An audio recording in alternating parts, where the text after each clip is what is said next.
असंतोष क्यों? जीवन में असंतोष खड़ा रहता है क्यों?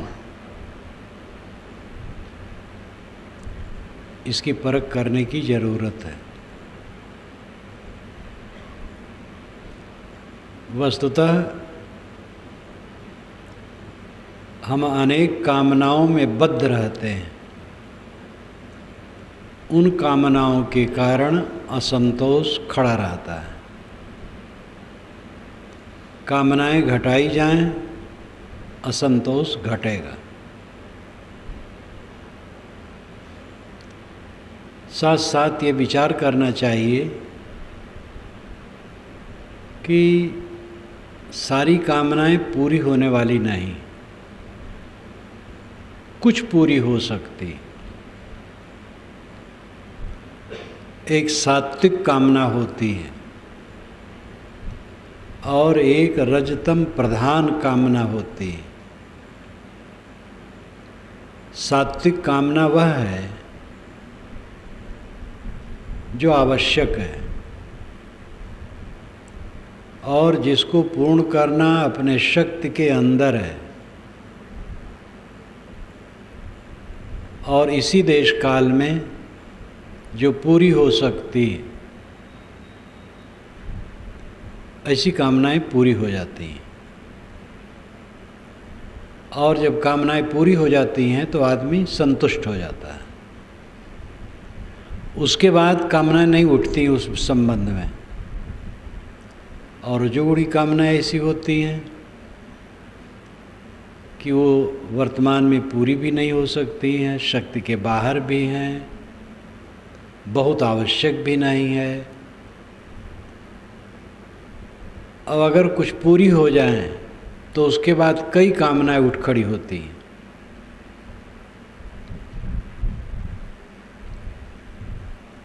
और ऐसी कामनाओं के चक्कर में आदमी सदैव जलता रहता है। जीवन में कामनाओं की ज़रूरत है। कुछ प्रोग्राम करने की योजना ज़रूरत है, लेकिन तो ये विवेक करना चाहिए कि वो हमारी शक्ति के अंदर है कि नहीं है, और उसकी क्या बड़ी आवश्यकता है, और हमारी शक्ति के अंदर है और इसी देश काल में हम कर सकते हैं। ये सब सोचना चाहिए। आवश्यक है, इसी देश काल में हम पूरा कर सकते हैं, वो कामना ठीक है। आदमी जीवन में बिल्कुल निष्काम नहीं हो सकता है, काम करना पड़ेगा। निष्काम होना एक अलग अर्थ रखता है। कामना करते हुए भी निष्काम हुआ जाता है। खाने की कामना है, निष्काम होकर। मकान की ज़रूरत है और पैसा है और सब साधन है, वो कामना पूरी हो जाएगी, बना लिया जाए। और ऐसी कामना, इतना लंबा चौड़ा मकान जिसके लिए अपने पास सामर्थ्य नहीं है, तो उसमें उलझन होगी।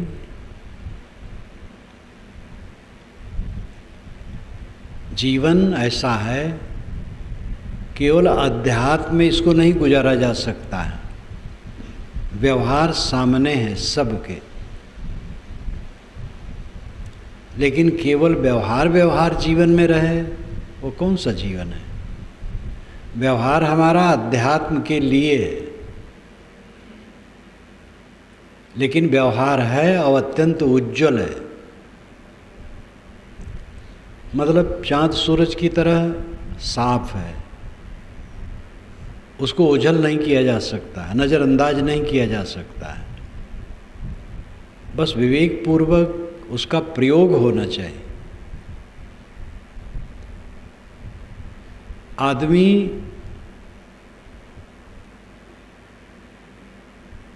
आवश्यक वस्तुओं के अभाव में कम दुखी है, बेसमझी से और मन की लालसाएं बढ़ा करके दुखी।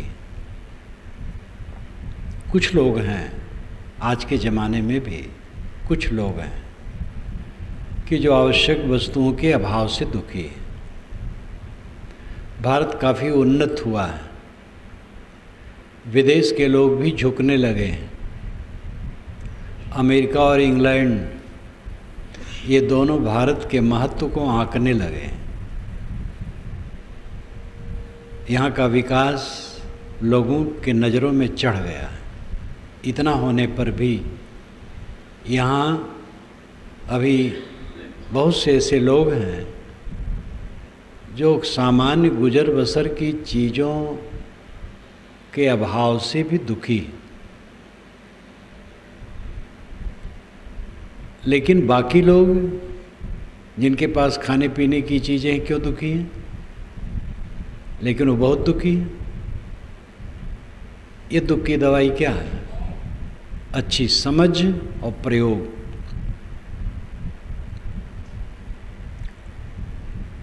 प्राणी पदार्थों और परिस्थितियों की कामना होती है। प्राणी पदार्थ परिस्थित, अनुकूल प्राणी पदार्थ परिस्थितियों की कामना होती है। इस तिगड्डे में हर इंसान फंसा है, प्राणी पदार्थ और परिस्थित। प्राणी कहते हैं सचैतन्य को, पदार्थ कहते हैं अचैतन्य को, और प्राणी पदार्थों की विशेष अवस्था को परिस्थित कहते हैं। इसमें जितने लोग बैठे हैं सब प्राणी हैं,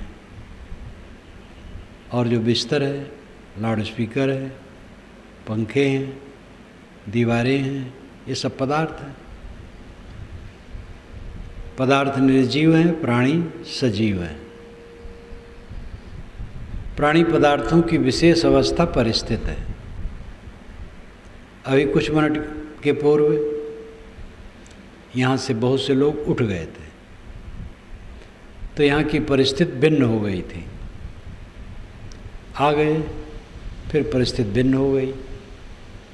अभी जो परिस्थिति है कुछ मिनट के बाद भिन्न हो जाएगी। परिस्थितियाँ बदलती, प्राणी भी बदलते हैं, पदार्थ भी बदलते हैं। पदार्थ जड़ प्रकृति के स्वभाव के अधीन है, और प्राणी अपनी मान्यताओं के अधीन है। इस बात को न समझकर आदमी उन पर कब्जा जमाना चाहता है, और कब्जा जमा नहीं पाता है, इसलिए असंतोष बना रहता है। जितने पदार्थ हैं जड़ हैं, और वे प्रकृति के अधीन है, जड़ पदार्थों के स्वभाव के अधीन है।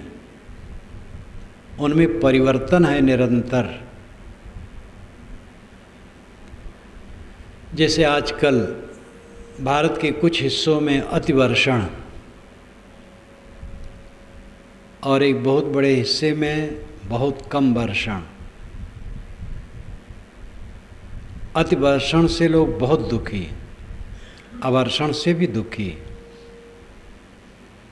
अतिवर्षण को तो जो अखबार वाले वो जान पाते हैं, टीवी वाले जान पाते हैं। कम वर्षण से, जहाँ कम वर्षण है वहाँ के लोग परेशान हैं, आगे क्या होगा। लेकिन अतिवर्षण के क्षेत्र में जाके देखें, उनका तो बहुत चौपट हो गया है। अब ये पदार्थ जड़ स्वभाव के अधीन है, जड़ क्रिया के अधीन है, इन पर अपना वश नहीं है। प्रार्थना से इनमें कोई परिवर्तन होने वाला नहीं है। लेकिन आज के इस विज्ञान युग में भी पानी बरसाने के लिए लोग प्रार्थना करते हैं, हवन करते हैं, इबादत करते हैं, कई प्रकार की पूजाएं करते हैं। समझ नहीं, सूरत में बाढ़ आई, डैम का पानी खोला गया। कहते हैं 5 फीट पानी चढ़ा, 10, 15, 25 तक चढ़ा। तीसरा तल्ला भी डूबा। चाहे वहाँ कितना कोई प्रार्थना करता वरुण देवता की, कोई मतलब नहीं था। आग जब लगती है, अग्नि देवता की कोई उपासना करे, प्रार्थना करे, वंदना करे, कोई फल नहीं होगा। हवन करे, कोई फल नहीं होगा। हवा तेज चलती है और उससे नुकसान हो रहा है। कई बार फसलों के फूल हवा से झड़ जाते हैं, अधिक हवा से, तो अन्न के दाने नहीं पड़ते। हवा बहुत जोर से चल रही है, पवन देवता की प्रार्थना का कोई मतलब नहीं होगा, उसे कोई ज्ञान नहीं।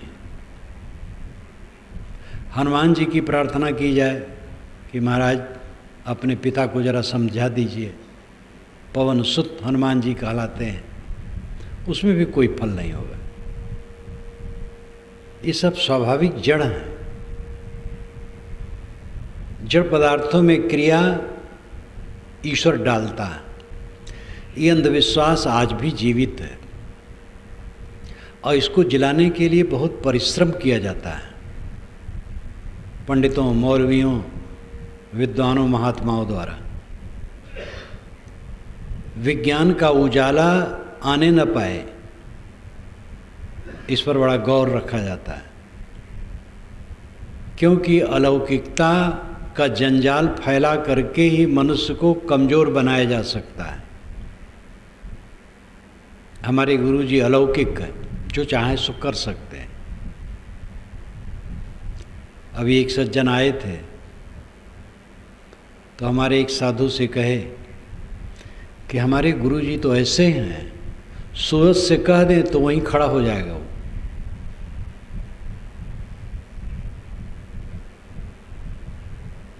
मैं तो एक मक्खी को भी कहूँ तो नहीं खड़ी होगी। एक मक्खी पर मेरा वश नहीं है।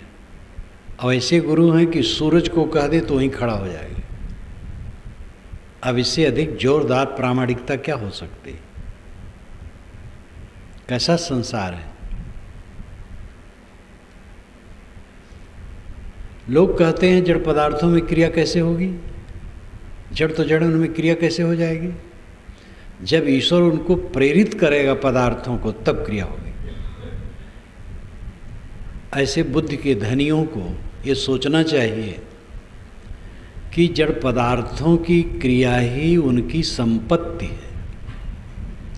जड़ पदार्थों में क्रिया स्वगत है, अनादि निहित है। अनादि से जड़ पदार्थों में क्रिया स्वभाव सिद्ध है। हर जड़ द्रव्य क्रियाशील है, निष्क्रिय कोई जड़ द्रव्य हो ही नहीं सकता। उसमें किसी देवता को क्रिया डालने की जरूरत नहीं है। लेकिन जड़ द्रव्यों को स्वतः क्रियाशील स्वीकार कर लेने के बाद दैववाद खतरे में पड़ जाएगा। पानी बरसता है प्रकृति के नियमों से, तो ईश्वर क्या करेगा बेचारा? इसलिए ईश्वर बरसाता है। वो ठीक से क्यों नहीं बरसाता है? तो इसका उत्तर कुछ नहीं है। ईश्वर दयालु है, समझदार है, कृपालु है, ठीक से क्यों नहीं बरसाता? सूरत में जब 80-90% घर डूब गए तो ईश्वर वहाँ था कि नहीं? जानता था कि नहीं? अखबार पढ़ने वाले यहाँ भी जान गए। ईश्वर शायद अखबार भी न पढ़ता हो, टीवी भी न देखता हो और वहाँ उपस्थित भी न हो, तभी तो यह व्यवस्था हुई है। आदमी इतना व्यामोहग्रस्त है कि सत्य का मोती लेना नहीं चाहता है। असली ईश्वर की जांच कीजिए, नकली ईश्वर से काम नहीं चलेगा। असली ईश्वर समझिए। विश्वव्यापी नियम प्रकृति क्षेत्र में असली ईश्वर है। आदिदैविक ईश्वर, आदि भौतिक ईश्वर और आध्यात्मिक ईश्वर। हम ईश्वर को 3 दृष्टिकोणों से देख सकते हैं। आदिदैविक ईश्वर प्रकृति के नियम है। देव का अर्थ है प्रकृति शक्ति। मिट्टी, पानी, आग, हवा, चांद, सूरज, इनको वेदों में देव कहा गया है। और इनमें नियम हैं अपने, वो नियम ही आदिदैविक ईश्वर हैं, उनको पहचाने तो भ्रम नहीं रहेगा। वे बेजान हैं, उनमें चेतना नहीं। आप अपने शरीर को देख लीजिए, आपकी आंत बेजान है और आप जानदार हैं। आप खाने में असावधानी करेंगे, आंत दंड देगी। आप चेतन हैं, असावधानी करते हैं। आंत अचेतन है, लेकिन उसमें असावधानी नहीं है। तुम्हें नियम है, स्वभाव है, कंप्यूटर की तरह है। जो करो आपके सामने वो कर देगी। ज़्यादा खाओगे पेट खराब हो जाएगा, बहुत कम खाओगे उससे भी कष्ट होगा। संतुलित खाओगे सुखी रहोगे।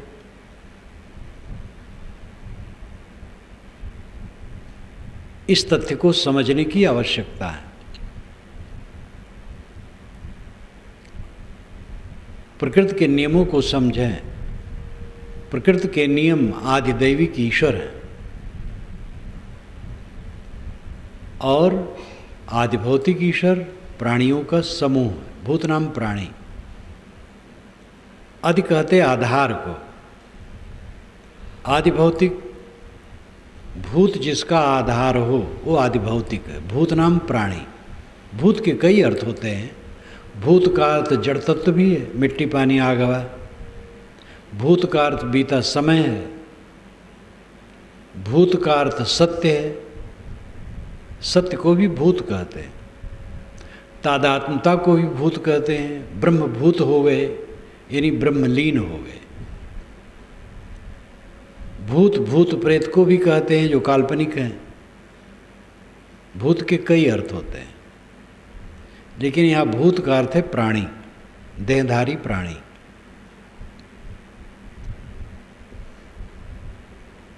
प्राणी जिसका आधार हो वो आदिभौतिक ईश्वर है। ये प्राणियों का समूह आदिभौतिक ईश्वर है। प्राणियों के समूह को ईश्वर समझें, किसी प्राणी को कष्ट न दे। आध्यात्मिक ईश्वर आत्मा है जो स्वयं ज्ञाता, बोद्धा है, दृष्टा है, आपका स्वरूप है। इस वास्तविकता को समझें। एक जादूगर ईश्वर कहीं बैठा है, प्रार्थना करो सब काम बना देगा, इस धोखे में मत बिताओ। ऐसे जादूगर ईश्वर के लिए बड़ी वकालत है। और ऐसे ईश्वर को मानने वाले ही एक दूसरे को नास्तिक, काफिर, बेदीन, नापाक, नरकगामी, भवसागर में भटकने वाले हजारों हजारों वर्षों से कहते आ रहे हैं। और ऐसा ईश्वर उन सबका समाधान नहीं कर पा रहा है आज तक कि तुम क्या बक रहे हो। तो ऐसे ईश्वर की कल्पना जिसमें इतनी हृदयहीनता आती है कि दूसरे को नास्तिक कहे बिना चैन नहीं है। हर कट्टर ईश्वरवादी दूसरे मत वाले को नास्तिक कहेगा, आस्तिक नहीं कह सकता है। लेकिन जो सत्य ईश्वर को समझता है वो किसी को नास्तिक नहीं कह सकता। दुनिया में एक व्यक्ति भी नास्तिक नहीं। नैतिकता को सब मानते हैं। तो जड़ पदार्थ अपने नियमों के अधीन है। उन पर आप अधिकार नहीं कर सकते। जैसे अभी आभूषण है, अब इसको लेकर के कोई रोए तो कोई फायदा नहीं। अपना काम कीजिए, बरस देगा, काम हो जाएगा, नहीं भी बरसेगा तब भी हो जाएगा। अनेक सूखा, अनेक दाहा आया है और गया है, अब उसका ख्याल भी नहीं होता है। जिसमें अपना वश नहीं है उसको लेकर के पीड़ित होने से क्या होगा? जो करने योग्य वो काम करो। अंग्रेज गवर्नमेंट के ज़माने का सूखा देखा गया है, और कठोर सूखा, भयंकर सूखा। तब इतना प्रबंध कहाँ था? सरकार तकावी देती थी, कुछ पैसे, एक एक किसान को अधिक से अधिक 40 रुपये, 50 रुपये, किसी किसी को 100 रुपये, इससे ज़्यादा नहीं। और मोटा अन्न वो भी सस्ता रहता था, गुजर बसर हो जाता था। दिमाग पर जोर डालने से उसकी याद आती है, ये भी भूल गया कि किस सन की बात है। भारत आज़ाद होने के बाद कई बार सूखा पड़ा, और तब भी अन्न कम था, विदेश से आता था, वो सब भाग गया। अब तो अन्न खूब हो गया। अगर ऐसी घटना घटती है, व्यवस्था में कमजोरी के कारण भले हो, नहीं तो अन्न की कमी भारत में नहीं। हो जाएगा गुजर, फिर पानी बरसेगा, फिर होगा। इतनी नहरें हो गई, इतनी व्यवस्था हो गई, पंपिंग सेट हो गए, बोरिंगें हो गई, उसमें भी काफ़ी कवर कर लेगा। जो करने योग्य वो करना चाहिए, चिंतित होने से क्या फ़ायदा होगा? दाहा जहाँ हो गया उसमें भी रोने से क्या होगा? जो नियम हैं प्रकृति के, उन पर किसी का अधिकार नहीं है, और उसके लिए भावुक बन करके प्रार्थना करने के चक्कर में समय और शक्ति नष्ट न करो। पुरुषार्थ करो, श्रम करो, काम करो, रचनात्मक काम करो। पदार्थ जड़ पदार्थों के नियमों के अधीन है, उन पर आपकी सुव्यवस्था नहीं। इस चीज को समझें। प्राणी मान्यताओं के अधीन है, उन पर भी आपकी सुव्यवस्था नहीं। आपका प्यारा से प्यारा भिन्न मान्यता है, आपके मन के अनुकूल वो सर्वथा नहीं भी कर सकता है। विचारों का अंतर इसी तथ्य को लेकर के रहता है, पति पत्नी में, पिता पुत्र में, भाई भाई में, गुरु शिष्य में। गुरु शिष्य का एक सिद्धांत होते हुए, एक रहनी के नियम होते हुए, कुछ संस्कार अलग हैं, कुछ विचार अलग हैं, स्वभाव अलग हैं, उसको आप क्या करेंगे? हर प्राणी मान्यताओं के अधीन है, स्वभावों के अधीन है, रुचियों के अधीन है। ऐसी व्यवस्था में रह करके आप सब कुछ अपने अनुकूल चाहेंगे तो असंतोष के अलावा क्या होगा? क्यों असंतोष है? क्योंकि जिन पर हमारा अधिकार नहीं है उन पर अधिकार करने की चेष्टा है, असंतोष होगा। अभिन्न मित्र का विचार बदल जाता है और तटस्थ हो जाता है, उदासीन। जो बिना मिले रह नहीं पाता था वो मिलना नहीं चाहता है, और ऐसा भी हो जाता है कि विरोधी हो जाता है। दांते काटी रोटी अवध क्षेत्र में कहावत कहते हैं। एक रोटी को एक मित्र ने दांत से काटा और उसी को दूसरा मित्र काटता है, इतना प्यार, दांते काटी रोटी मित्रता। लेकिन ऐसे मित्र विरोधी हो जाते हैं और सर काटने के तैयार हो जाते हैं। ऐसी भी घटना होती है। सर काटने की एक लाक्षणिक कथन है केवल सर ही काट देना सर काटना नहीं है, विरोध करना सर काटना है। पदार्थ जड़ द्रव्यों के स्वभाव के अधीन है, प्राणी अपनी मान्यताओं के अधीन है, और इन्हीं के बीच में अनुकूल परिस्थितियां समय समय से निर्मित होती हैं और बिगड़ती हैं। ऐसी हलचल में आप बैठे हैं और बिल्कुल उनकी आशा बनाए हरदम बैठे हैं, तो असंतोष ना होगा तो क्या होगा? इस पर विचार करें। परिवर्तन को कोई रोक नहीं सकता है। अबाध गति से प्रकृति में निरंतर परिवर्तन होता, उसको स्वभाव ही है परिवर्तन। द्रव्य और गति ये अभिन्न है। जो कहते हैं कि जड़ द्रव्य में गति कैसे हो सकती बिना ईश्वर के गति डाले? जब ईश्वर गति डालेगा तब उसमें गति होगी। जड़ तो गतिहीन है। ये जो हवा इस समय पूर्वी चल रही है, बंगाल तरफ से ईश्वर ढकेल रहा है,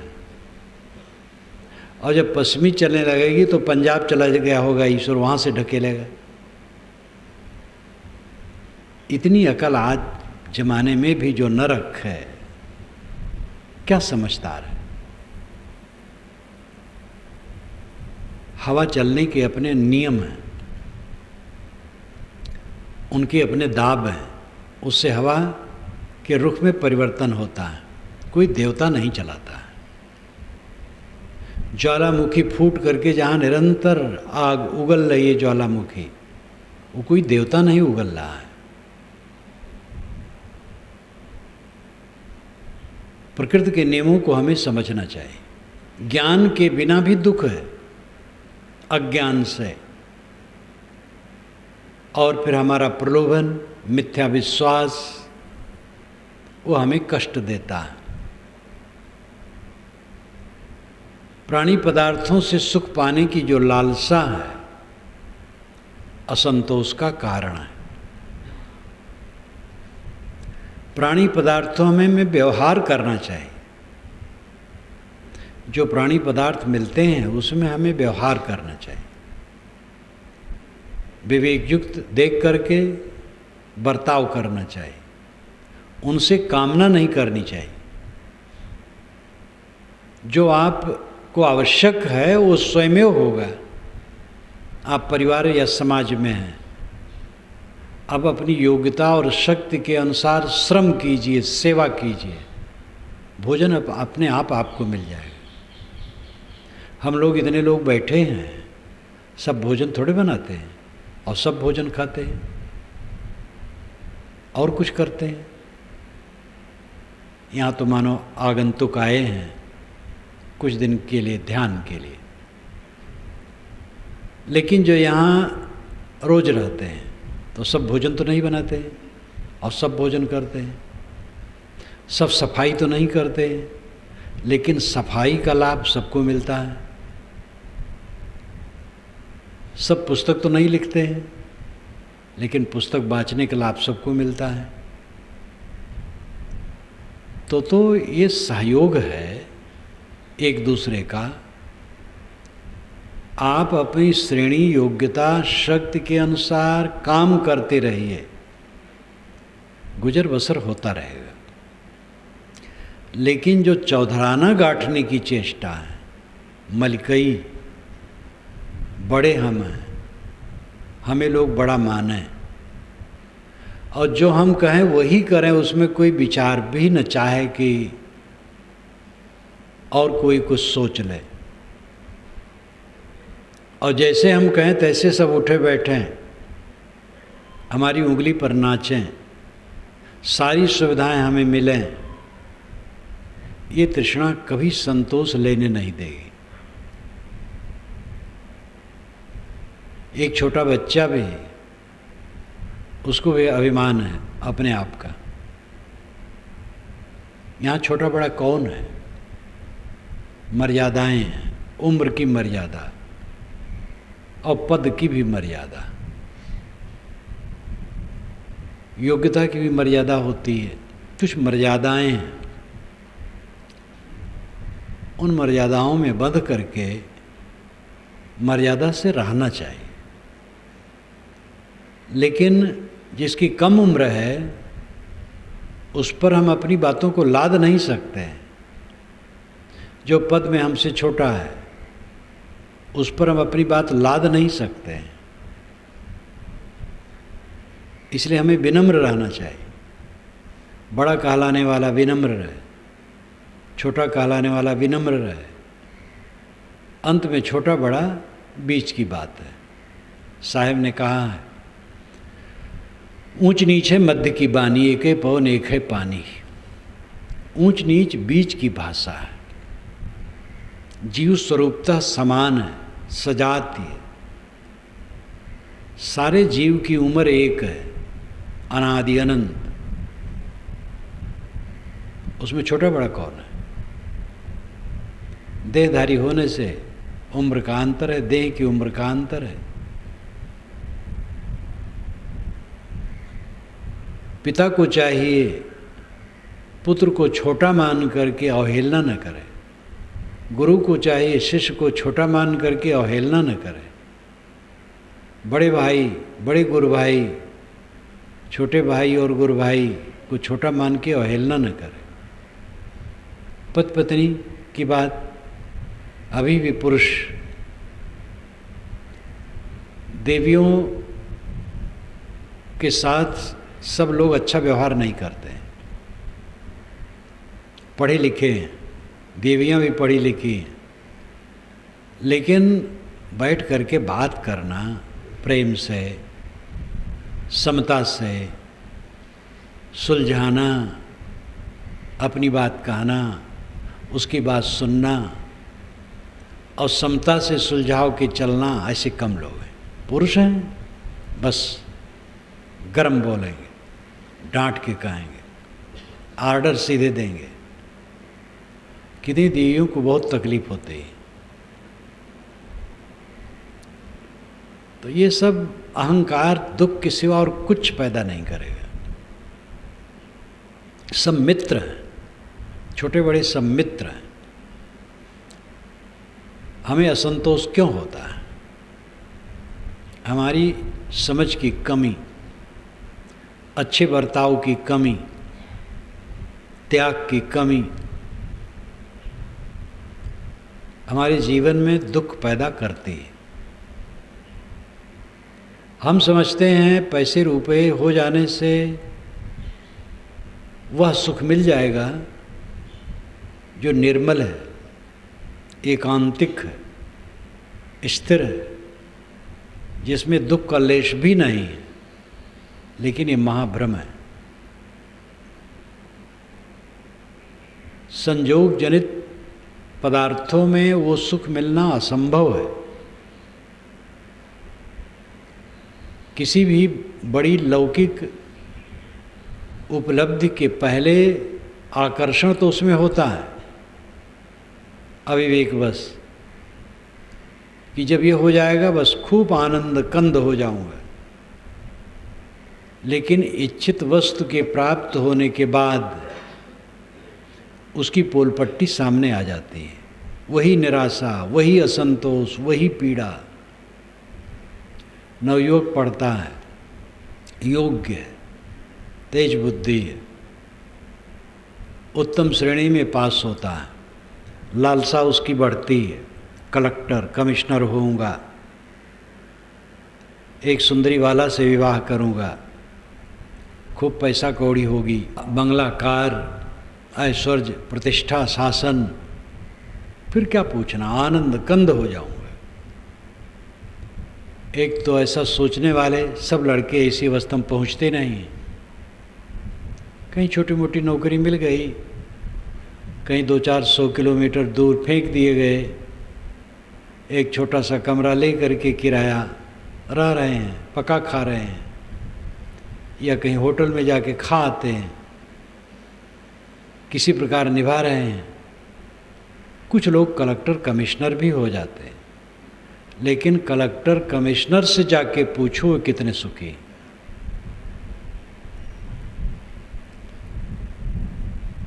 एक कलेक्टर रेंज के अधिकारी मुझसे दुखी हो के कहे कि लोग काम नहीं करना चाहते, बड़ी तकलीफ है।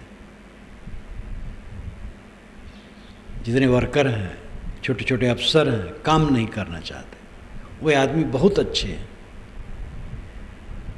स्वयं काम करते हैं, दूसरे काम नहीं करना चाहते हैं। उनकी वेदना को मैंने कई बार देखा, कई बार वो मिले तो एक ही पीड़ा बतावें, तनख्वाह तो बढ़ गई है, काम घट गया है। सरकारी नौकरी पा जाने पर तो लोग समझते हैं पेंशन है, पेंशन मिल गई अब। तो ये दुर्भाग्यपूर्ण है। असंतोष उपलब्धियों के बाद ज्यों का त्यों बना रहता है। इच्छित उपलब्धियों के बाद भी असंतोष ज्यों का त्यों बना रहता है। किसी जवान को पुत्र न हो और 10 वर्ष हो गए हों विवाह हुए, तो पुत्र का स्वप्न देखता है, और पुत्र हो जाएगा फिर क्या पूछना है। पुत्र हो जाने के बाद कदाच पुत्र हो गया, थोड़े दिन में उसका असंतोष बराबर आगे बढ़ता चला जाता है। ये असंतोष की दवाई लौकिक उपलब्धि नहीं है, मूल में ही सोचना असंतोष क्यों, क्योंकि समझ सही नहीं। हम ऐसी वस्तुओं पर अपना मन निर्भर करते हैं जो हर समय गतिशील है, जो एक क्षण रुकती नहीं, बदलती रहती। उसमें हमारी सुवस्था नहीं। उनके उपभोग के बाद और तृष्णा बढ़ती है, असंतोष बढ़ता है, दुख बढ़ता है। उसी परिवर्तनशीलता में मृत्यु जो सबसे भयावह है, वो सामने खड़ी रहती है। जहाँ ज़्यादा प्रेम होता है उसके मरने का भय तो स्वाभाविक लोगों को बना रहता है। प्रिय पुत्र, प्रिय पति, प्रिय पत्नी, प्रिय भाई, जो भी प्रिय है, ज़्यादा कामकाजी। इंदिरा गांधी ने एक बार बहुत बढ़िया बात कही थी, वो सबकी बात है कि जो लोग मरने वाले के लिए रोते हैं, उनके लिए थोड़े रोते, अपने लिए रोते हैं, क्योंकि उनको सुविधा थी उनसे और सुविधा छिन गई। ये बात सबकी है, लेकिन याद आई, उन्होंने कहा था, अखबार में एक बार पढ़ा था। अच्छी बातें तो सबके दिमाग में आती हैं, सभी कहते हैं।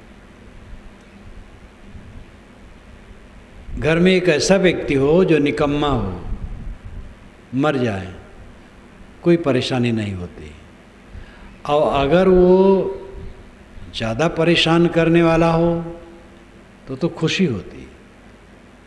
अपना ही पुत्र हो, खाट पर पड़ा हो, डॉक्टर ने कह दिया हो ये खड़ा नहीं होगा आप, और आप लोगों को सेवा इसकी जीवन भर करना पड़ेगा, उठाना, बैठाना, टट्टी कराना, उसकी टट्टी धोना, उसके मुख में ग्रास डालना, सब कुछ करना पड़ेगा। ऐसे पुत्र को माँ बाप भी चाहेंगे अब ये न रहे तो अच्छा। तो इस परिवर्तनशीलता को कौन रोक सकता है? भय बना रहता है, प्रिय छूट न जाए। प्रिय कब तक है?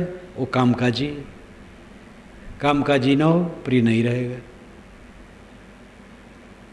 इसलिए सारी प्रियता का केंद्र कहाँ है? आत्मा में। हम सबको प्रिय क्यों देखना चाहते हैं? क्यों देखते हैं? अपने प्रियतम के लिए, जो प्रियतम आत्मा है, उसी सुख के लिए। सरल भाषा में कहें तो अपने लिए हम सब चाहते हैं। जब अपने लिए सब पत्नी को, पति को, पुत्र को, भाई को, धन को, पद को, प्रतिष्ठा को अपने लिए चाहते हैं। जब अपने लिए चाहते हैं तो हम अपने ही का विश्लेषण क्यों न करें? हम हैं कौन? अपने का विश्लेषण कर लें तो असंतोष मिट जाएगा। ये स्वयं आत्मा है जो सबको चाहता है, वो भूल करके चाहता है, समझ नहीं पाता है।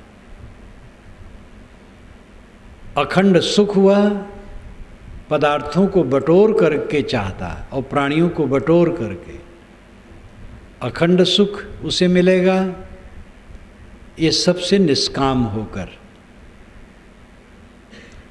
आत्मा का स्वरूप ही निर्मल है, जो सबका अपना अस्तित्व है। अस्ति कश्चित स्वयं नित्यम बोध प्रत्यय लंबना। स्वामी शंकराचार्य ने विवेक चूड़ामणि में कहा है, अस्ति कश्चित स्वयं नित्यम बोध प्रत्यय लंबना। अस्ति है कश्चित कोई, स्वयं खुद, नित्यम सदा, बोध प्रत्यय बोध प्रवाह, ज्ञान की धारा, आलंबना सहारा, ये इसका शब्दार्थ हुआ। भावार्थ है कोई, स्वयं, नित्य, सत्ता है जो ज्ञान प्रवाह का आधार है। हमारा ज्ञान प्रवाह हर समय चलता है, हर समय मैं जानता हूँ। जागृत अवस्था में मैं जानता हूँ, स्वप्न अवस्था में मैं जानता हूँ, सुषुप्ति अवस्था में सबके अभाव को जानता हूँ। तीनों अवस्थाओं में आत्मा ज्ञाता है। ये ज्ञान का आधार कोई एक निश्चित स्वयं सत्ता है। इस आदि मंत्र का यही अर्थ है। काम भर के सारे शब्द स्वामी जी ने इसमें दिया है। अस्ति है कश्चित कोई, स्वयं खुद, नित्यम सदा। कोई नित्य स्वयं सत्ता है जो ज्ञान का आधार है। वो कौन है? वही आप है। आप स्वयं ज्ञान के आधार हैं, स्वयं जनैया हैं, ज्ञान स्वरूप हैं। आपके स्वरूप में कोई तकलीफ नहीं है, आपके अस्तित्व में कोई तकलीफ नहीं है। हम अपने पद से उतरते हैं, अपने को मान लेते हैं देह, फिर अपना एक नाम मान लेते हैं, फिर इसके सुख दुख की कल्पना में पड़ जाते हैं, फिर उसमें चिपक जाते हैं, बस दुख शुरू हो जाता है। शरीर ही में नहीं हूँ, शरीर का नाम मेरा कहाँ है? नाम रूप झूठे। शरीर की यात्रा चलती रहेगी, चिंता मत करो, इसके नाम रूप झूठे हैं। मेरा स्वरूप तो बिल्कुल निर्मल है, शुद्ध है, नर नारायण रूप है, तू जन जाने दे। ये कबीर साहब की आदि साखी। स्वामी शंकर का आधा श्लोक मैंने कहा था, ये कबीर साहब की आदि साखी है। नर नारायण रूप है, तू जन जाने दे।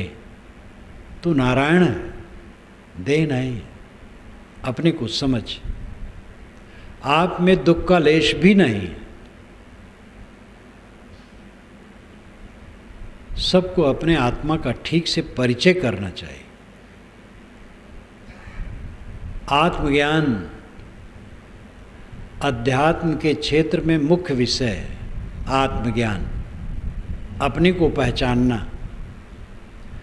जो अपने को ठीक से पहचान लेगा वह समझ लेगा कि दुख नाम की चीज़ मेरे अस्तित्व में कहीं नहीं।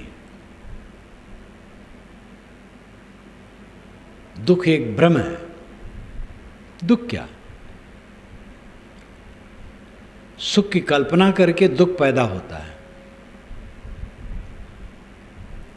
अनादिकाल से स्वरूप के अज्ञान से विषयों में आसक्ति हो गई है, इसलिए विषयों में सुख की कल्पना है और उसको पाने के लिए हाथ पैर मारते रहते हैं और मिलती नहीं ये चीज़। सामान्य को नहीं, बड़े बड़े धनियों को नहीं मिलती।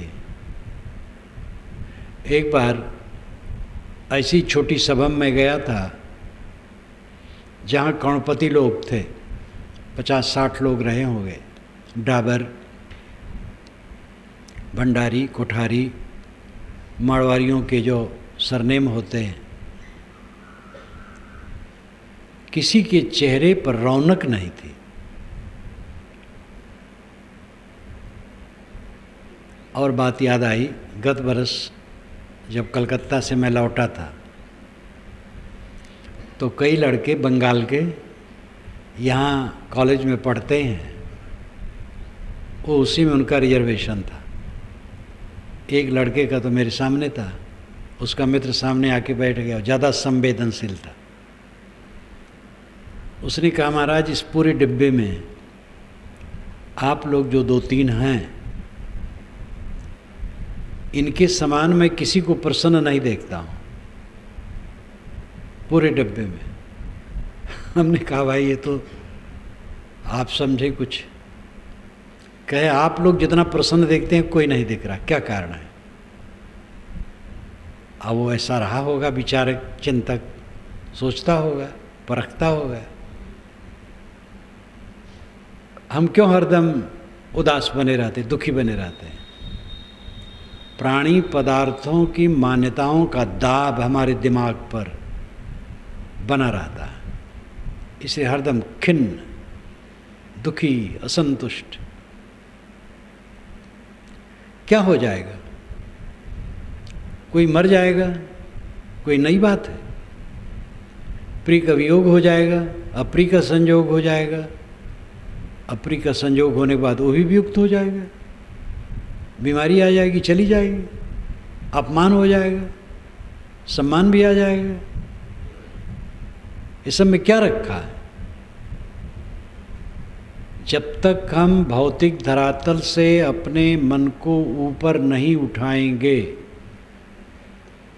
तब तक ये अवसाद, ये पीड़ा, ये वेदना, ये असंतोष, ये दुख मिटेगा नहीं।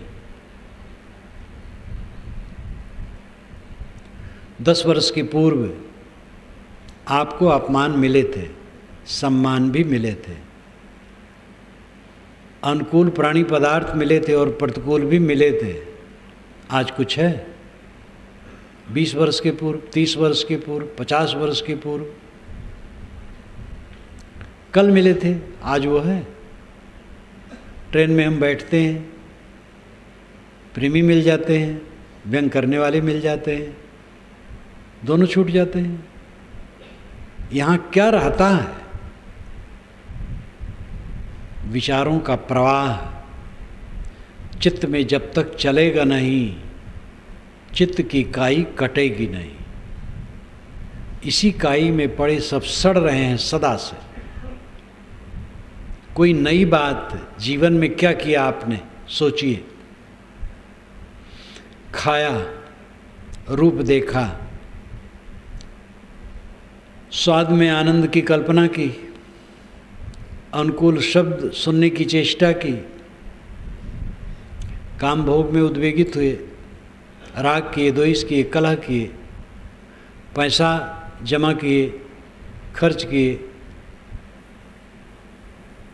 हानि को देखे, लाभ को देखे, अनुकूल को देखे, प्रतिकूल को देखे। नया काम क्या किए? नया काम एक ही है, अपने मन को भौतिक धरातल से ऊपर उठा लेना।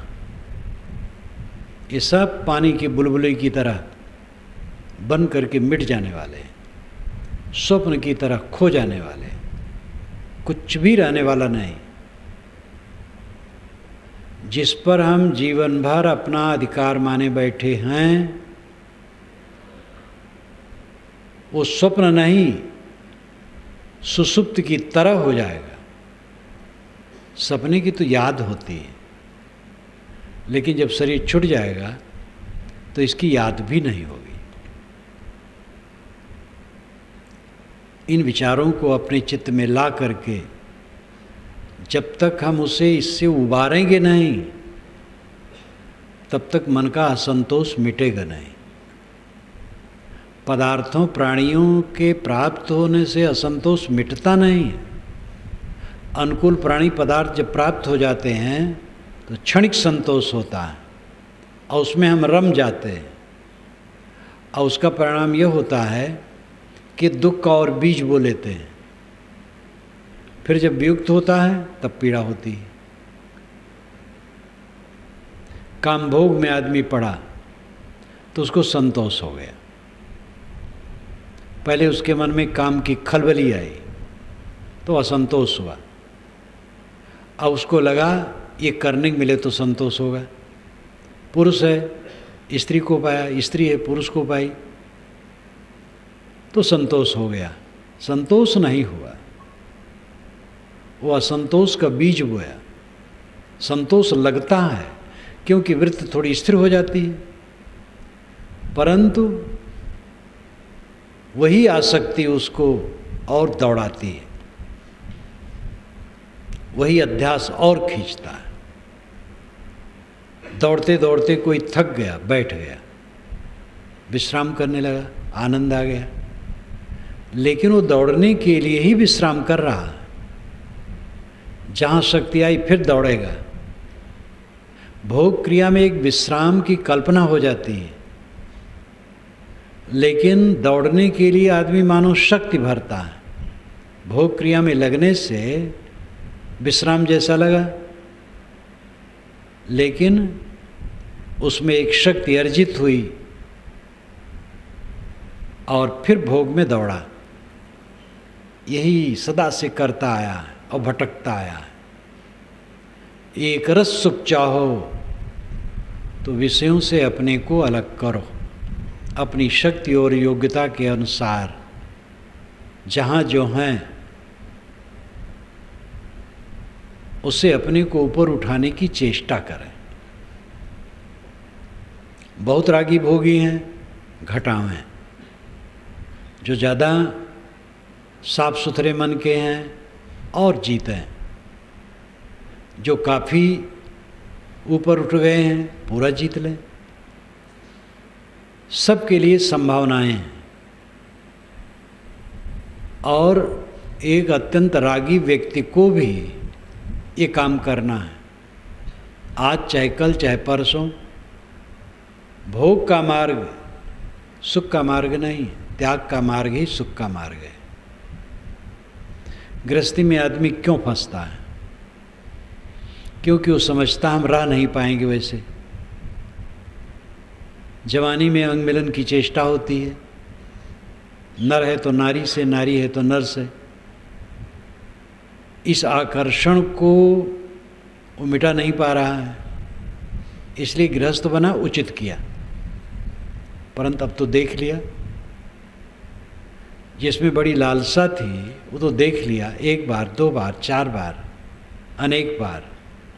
अब तो समझ में आ गया, अपने को संभालने की ज़रूरत है। लेकिन वो धारा में बहने लगता है।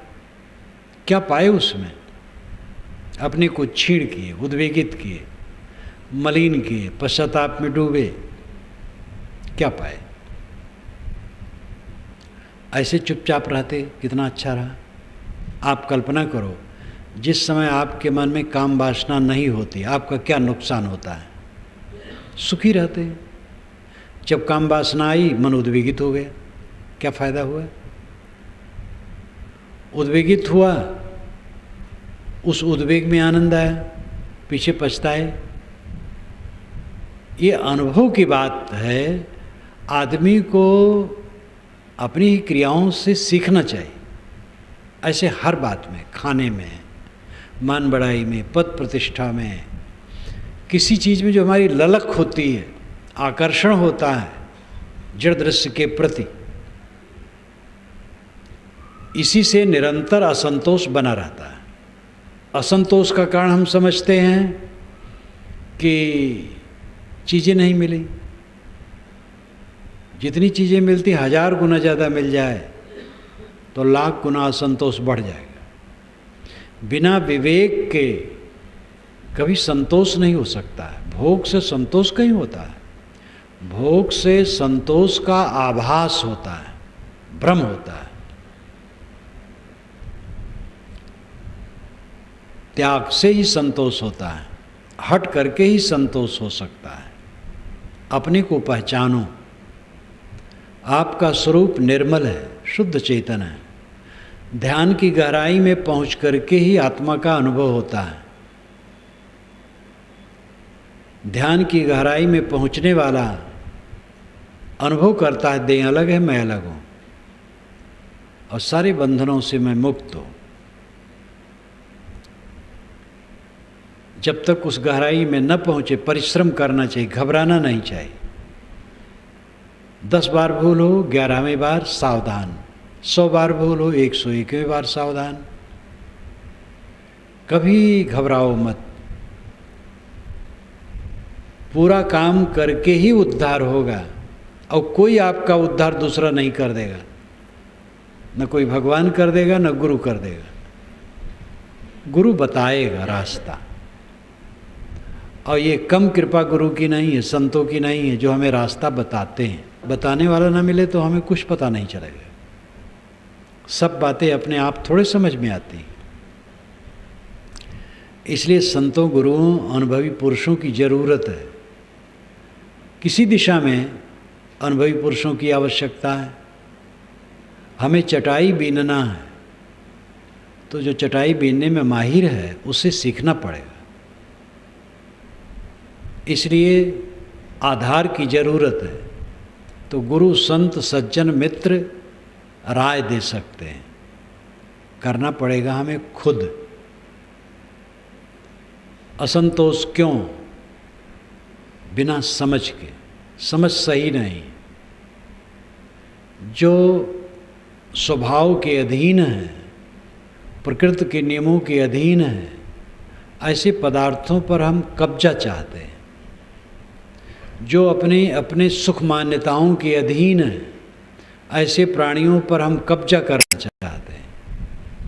हर आदमी अपने अहंकार कामना में डूबा है। उन पर हमारा क्या अधिकार है? अगर वे विवेकी हैं तो उन पर भी अधिकार जमाने की क्या ज़रूरत है? किसी को अपने अधिकार में लेने की चेष्टा ही अपने को परतंत्र बना देना है। सब तरफ से जो निष्काम हो जाए, निर्माण हो जाए, वो आत्मसंतुष्टि पाता है। आध्यात्मिक साधना का रास्ता यही है। योग क्या कहलाता है?